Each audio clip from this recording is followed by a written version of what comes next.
Tower चौक परिसरात आपल्या टाटा गाडीमध्ये नगरपालिकेच्या माध्यमातून काही ठेकेदारांनी काम घेतलेले आहे मोकाट ढोरांना पकडायचे।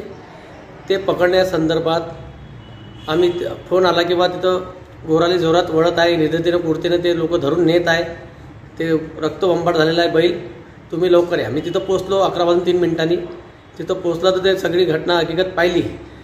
मी मग पोलिसांमध्ये गेलो आणि रिसर त्यांना म्हटलं की तुम्ही तक्रार घ्या आपला 1960 कायद्यानुसार कुर्ता आणि त्याच्यानंतर 1976 संरक्षण। तर या हिशोबानं म्हटलं मी गायीवर तुम्ही जे निर्दयीने नेत आहे आणि जे गोवंशले कुर्तीने एकदम गाडीमध्ये टाकून नेत आहे त्याला मी समोरच्याला विचारपूस केली असता तर त्याचं म्हणणं असं आला की आम्हाला नगर परिषदमधून मुख्याधिकारी साहेब यांनी सांगितलेलं आहे आणि मी मोहीम राबवत आहे व आम्ही रांजूळ येथील गोरक्षणवर हे गोवंश देत आहे बैल।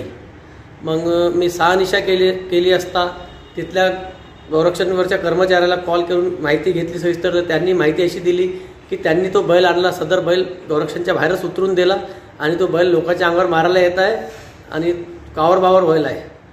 माझी अशी विनंती आहे की पोलिसांनी ताबडतोब चौकशी करून संबंधित व्यक्तीवर योग्य ते